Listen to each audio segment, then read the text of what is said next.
தங்கமயில் உறவுகளுக்கு வணக்கம். உறவுகளே, நானும் என்னோட அம்மாவும் இன்னைக்கு கத்திரிக்காய் பறிச்சிட்ருக்கோம்.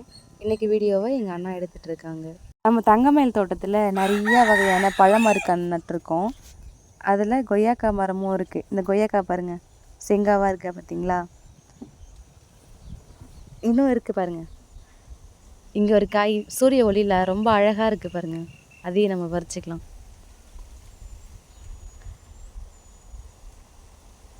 நம்மளால் பழம் வரைக்கும் வெயிட் பண்ண முடியாதுங்க. ஏன்னா அதுக்கு ஒரு முக்கியமான காரணம் இருக்குது. சொல்கிறேன் பாருங்கள் பின்னாடி.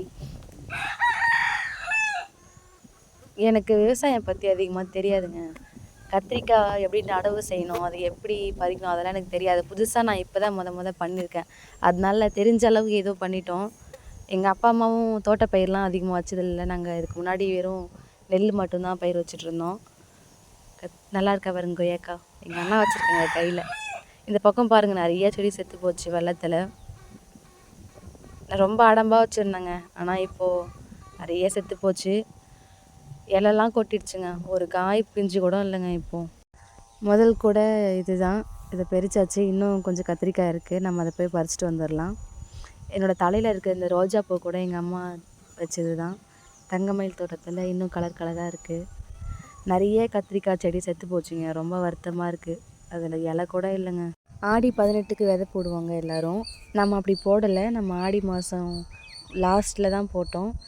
ஆனாலும் நமக்கு அந்த காய் நிறைய கிடச்சிருக்கு. நம்ம இப்போ ஒரு காய் மட்டும் கட் பண்ணியிருக்கோம். ஏன்னா முன்னாடி நிறைய காயெல்லாம் கட் பண்ணி எல்லாருக்கும் கொடுத்துட்டோம். இது நம்ம வீட்டுக்காக. நமக்கு இப்போ நம்ம பூச்சி கத்திரிக்காவையும் நல்ல கத்திரிக்காவையும் தனித்தனியாக பிரிச்சிட்ருக்கோம். நல்ல கத்திரிக்காவை விட பூச்சி கத்திரிக்காய் தான் ரொம்ப அதிகமாக இருக்குது. அதிகமாக இது மாதிரி பூச்சா இருந்தது அப்படின்னா வாங்கவே மாட்டாங்க மார்க்கெட்டில். இந்த பூச்சி கத்திரிக்காவை எப்படி தடுக்கிறதுன்னு எங்களுக்கு தெரியல. ஃபுல்லாக சொத்தையாகவே ஆகிடுது. ஒரு வேளை உங்களுக்கு தெரிஞ்சுது அப்படின்னா எனக்கு நீங்கள் கமெண்டில் சொல்லுங்கள். எனக்கு தெரியல. இதுக்கு முன்னாடி நாங்கள் கத்திரிக்காய் பயிர் செஞ்சது கிடையாது. இதுதான் முத செஞ்சிட்ருக்கோம். விவசாயம் பண்ணுறவங்க நிறைய பேர் பார்த்துட்ருப்பீங்க. தெரிஞ்சால் எனக்கு கண்டிப்பாக சொல்லுங்கள். அப்புறம் இன்னொரு விஷயம், இது சொல்லாமான்னு தெரியல.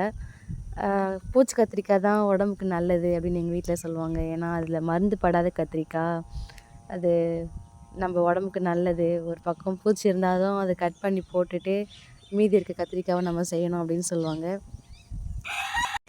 ஏன்னா எல்லா இடத்துலையும் செயற்கையாக தான் மருந்து அடித்து அந்த கத்திரிக்காவை எடுக்கிறாங்க. நம்ம அந்தளவுக்கு செயற்கையான மருந்து அடிக்கிறதில்ல. இதுதான் பீட்ரூட் கொய்யாக்காய் செடி. இப்போ தான் நான் அந்த பூ பார்த்தேன். கலர் பாருங்கள், கலரும் அழகாக இருக்குது ரொம்ப. உறவுகளோடு உரையாட மீண்டும் சந்திப்போம். நன்றி.